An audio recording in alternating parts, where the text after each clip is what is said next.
The emergency beacon's death cry pierced through the wreckage like a wounded animal's final breath, wet, electric, desperate. Magnus pressed his palm against the still-warm console, feeling the ship systems fade beneath his fingers like a dying heartbeat.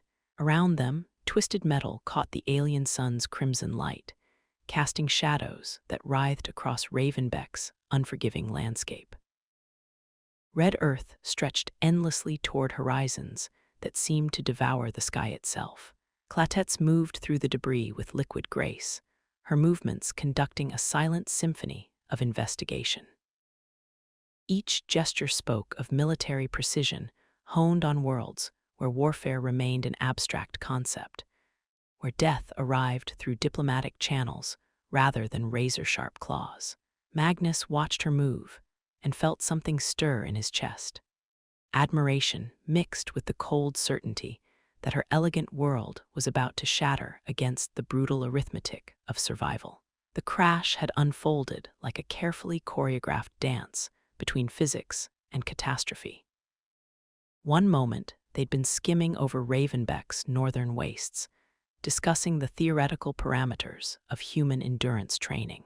The next, their transport had become a tumbling constellation of sparks and screaming metal, painting desperate arcs across an indifferent sky. Magnus shouldered his survival pack, its familiar weight settling against his spine like an old friend's hand. Water purification tablets rattled softly against emergency rations. His grandfather's compass, brass and certainty from a world where navigation meant reading stars instead of satellites, pressed against his ribs through the pack's fabric. Some truths transcended technology. Some wisdom predated the stars themselves. A sound split the air, not quite animal, not quite wind, but something that lived in the space between nightmare and memory. Clatets froze, her arms reaching instinctively for weapons that protocol had deemed unnecessary for a simple observation mission. The gesture spoke volumes about instincts older than civilization, older than the careful diplomacy that governed her species' rise to the stars. Her violet skin had begun to pale, fear bleeding through alien physiology like ink through water. Another cry answered the first, closer now, carrying harmonics that made Magnus's teeth ache. The rock formations to the west offered salvation, high ground, natural shelter, the kind of defensible position that had sheltered human ancestors when the world itself had been their enemy. Magnus gestured toward them, his movement economical, purposeful. Every calorie mattered now. Every heartbeat was borrowed time. We need to move. His voice carried the weight of worlds where movement meant life and hesitation meant becoming something else's dinner.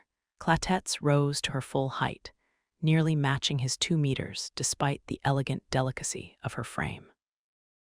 When she moved, it was with the fluid precision of someone accustomed to gravity that forgave mistakes, to environments that yielded rather than consumed. The transport's navigation system is completely destroyed, she said, her voice carrying those haunting harmonics that made human ears ring with sympathetic vibration. No distress signal. No position data. We're alone. Magnus began walking toward the rocks, setting a pace that spoke of hard-won knowledge, fast enough to cover ground, slow enough to last. Behind them, their transport settled deeper into Ravenbeck's red embrace, metal groaning as alien gravity claimed its prize. This is intentional, isn't it? The question hung between them like smoke from a funeral pyre. Magnus felt her dark eyes studying his profile, reading the micro-expressions that revealed truths he wasn't yet ready to speak. Above them, something cast a shadow too large for any creature that belonged to civilized nightmares. They both dropped instinctively, seeking whatever cover the barren landscape might offer. The shadow swept over them again, lower this time, and Magnus caught a glimpse of wings that defied aerodynamics, and a wingspan that belonged in the fevered dreams of evolutionary biology run mad. The creature's call split the air like tearing silk, then it banked away toward the southern mountains. This is a test, Clatet said, not a question now, a statement carrying the weight of terrible understanding. Magnus resumed his steady pace, each step measured against the growing certainty that they were being evaluated by something older and hungrier than any examination board. Not exactly. More like advanced conditioning.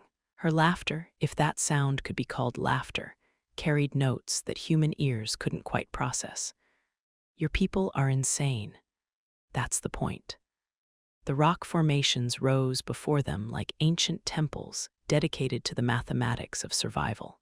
Magnus counted shadows, measured angles, built three-dimensional maps in his mind, with the methodical precision of someone who had learned that carelessness was just another word for death.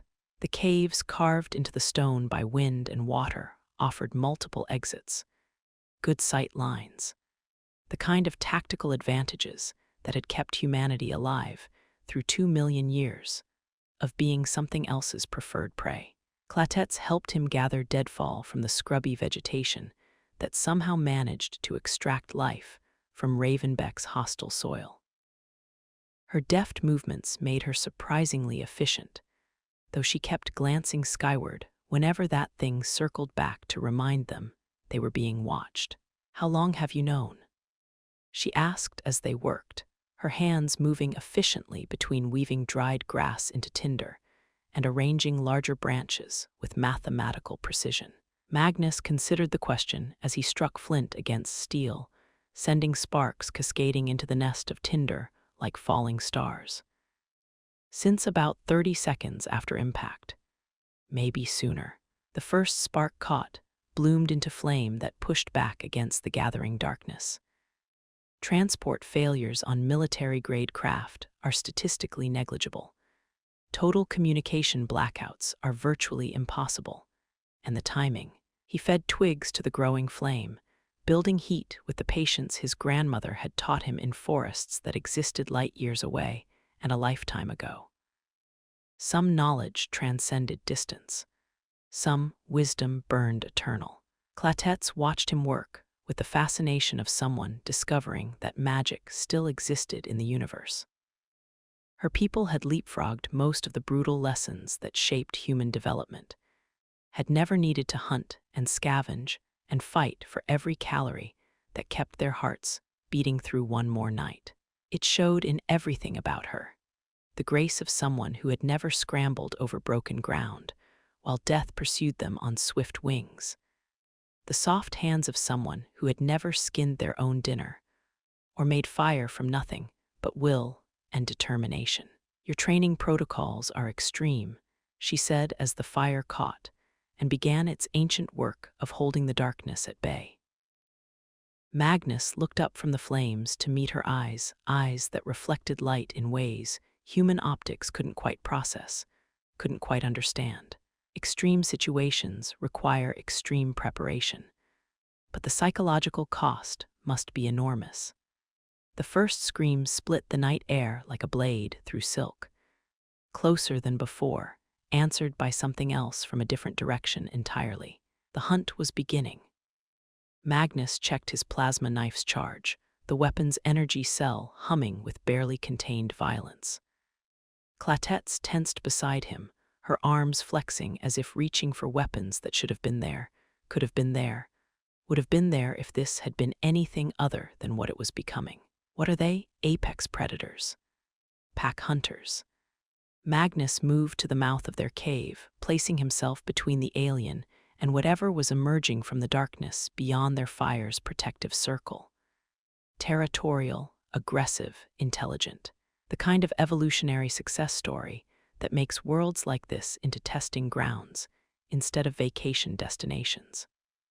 Her skin had gone completely gray now, fear overriding normal pigmentation like storm clouds swallowing stars. How many people know we're here? Enough. The shadows beyond their fire began to move with purpose now, eyes reflecting flame light from positions that suggested coordination, intelligence, the kind of tactical thinking that separated apex predators from mere animals. Whatever was out there, it wasn't acting on instinct alone. Magnus stood at the cave mouth, his plasma knife casting its own blue-white aurora against the stone walls. Behind him, Clatets rose with fluid precision, her movements uncertain but determined.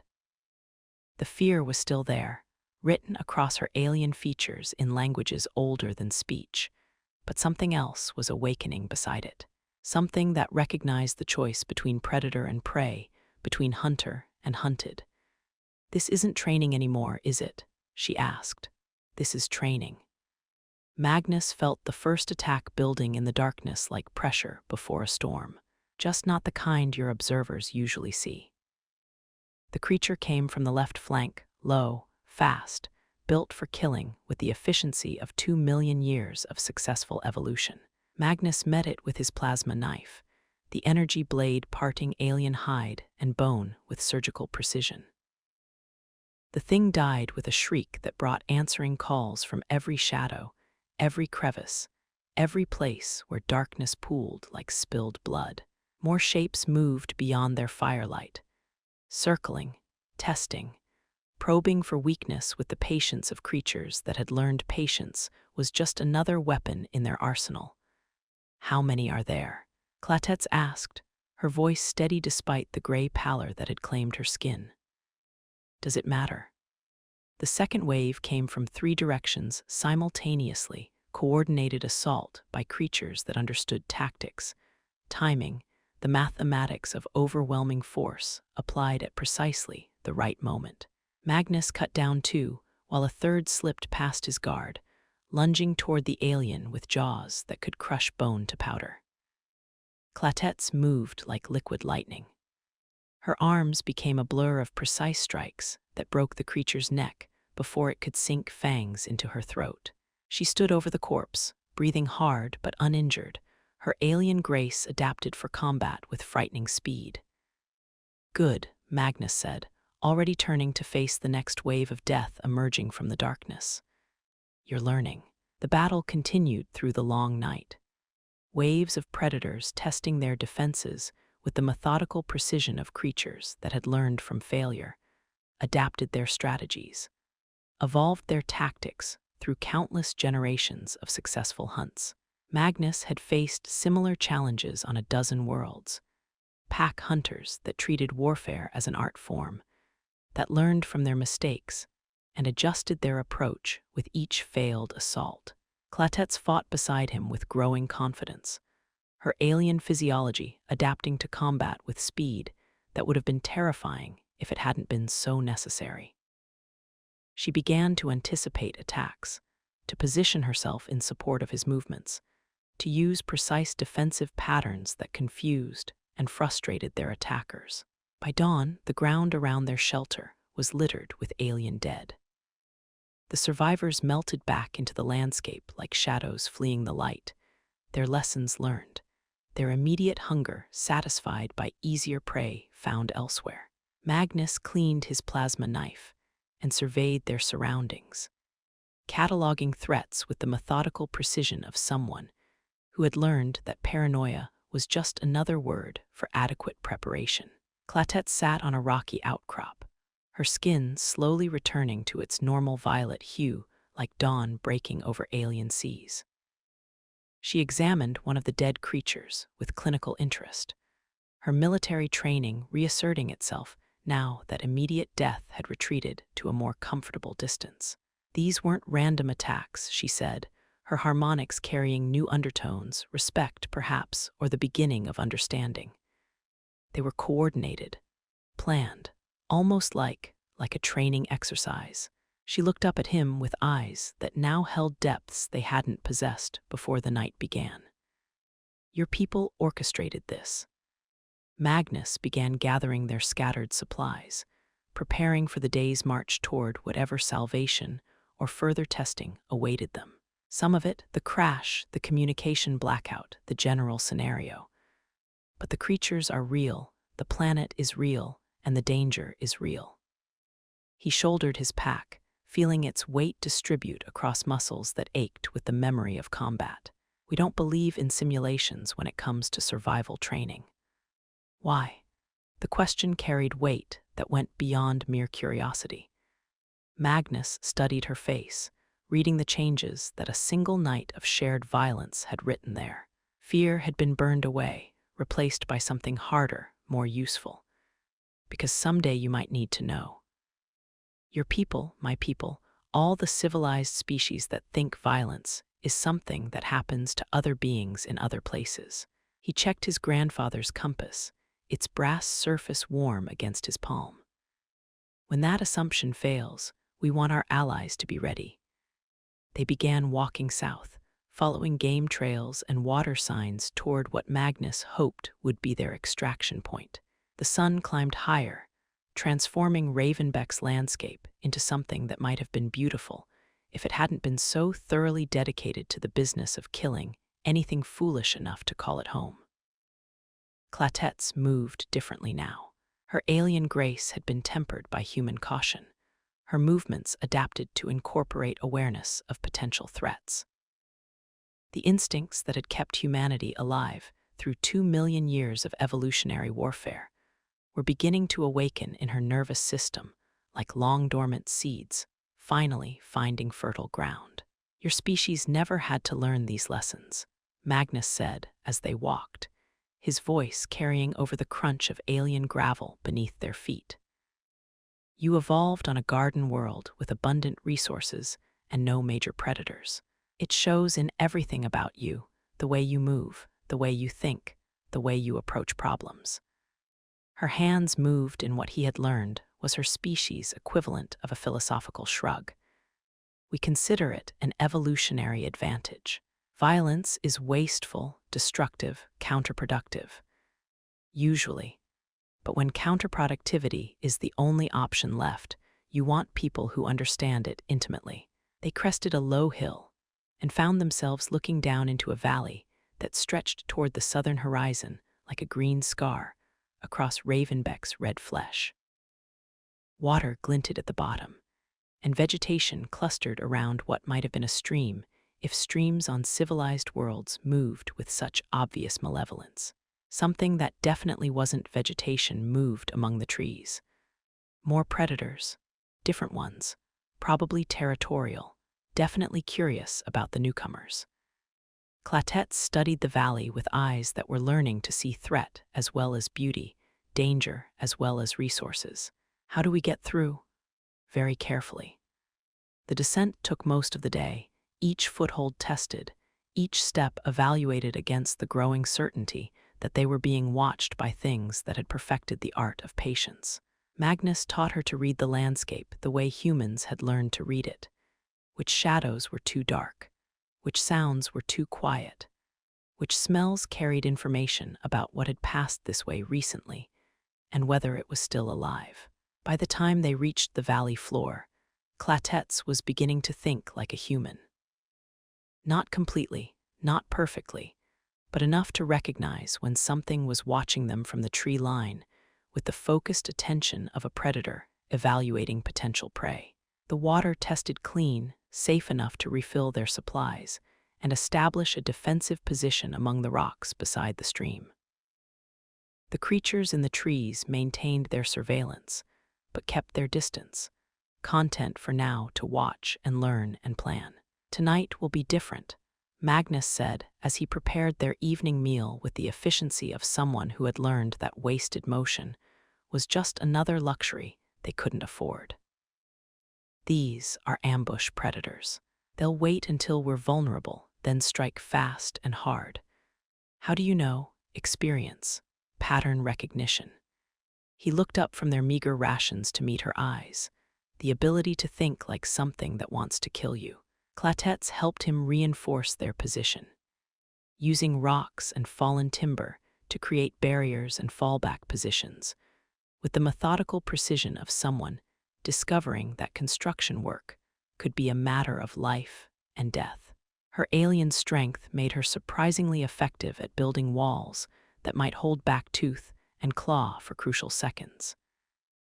This is what your training is really about, isn't it? She said as they worked, her voice carrying new harmonics that spoke of understanding bought with blood and fear. Not just survival skills or combat techniques. You're teaching us to think like predators, More than that, Magnus tested their defenses, checking sight lines and escape routes with the paranoid thoroughness of someone who had learned that overconfidence was just another word for complacency. We're teaching you to think like prey that refuses to be prey. The attack came just after midnight, silent shapes dropping from the trees with lethal precision, coordinated ambush by creatures that had spent the entire day watching and learning and planning their assault. Magnus and Clatets fought back to back, their movements synchronized by hours of shared danger, their defense a careful choreography of violence and desperation. But these predators were different from the previous night's attackers. Larger, smarter, more patient. They probed defenses instead of charging blindly forward, feinted attacks to test responses, used darkness and terrain with the tactical sophistication of creatures that had evolved warfare into an art form. Magnus took a claw across his shoulder that sent pain shooting down his arm like liquid fire.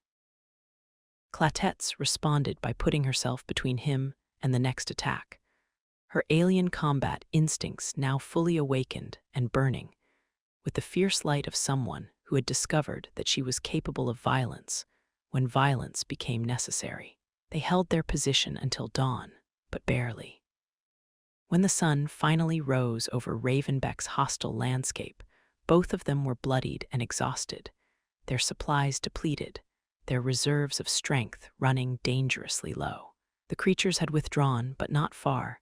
They could feel eyes watching from shadows that seemed too deep for the available light. Extraction point is 8 kilometers south, Magnus said as he cleaned and bandaged his wounded shoulder with supplies from his medical kit. We can make it by midday if we move fast. What if they follow? Then we deal with them. He shouldered his pack, feeling every muscle protest the additional weight, just like we've been dealing with everything else. The final march became a running battle through increasingly hostile terrain. The valley's ecosystem had recognized them as invaders, and every predator species seemed determined to test their resolve before they could escape. Magnus and Clatets fought their way through ambushes and territorial challenges with the desperate efficiency of soldiers who understood that the alternative to victory was becoming something else's meal. By the time they reached the extraction point, a cleared area beside another stream, this one running with water that actually looked like water instead of liquid malevolence, both of them were running on pure determination and combat stimulants from Magnus's medical kit. They had learned to fight as a team, to anticipate each other's movements, to trust their lives to someone whose species had evolved under completely different evolutionary pressures.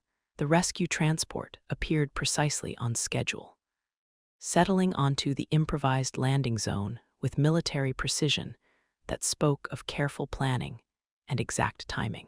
Magnus and Clatets climbed aboard, their mission complete, their lessons learned in the most thorough way possible. As they lifted off from Ravenbeck's surface, Clatets looked down at the wilderness that had nearly killed them both.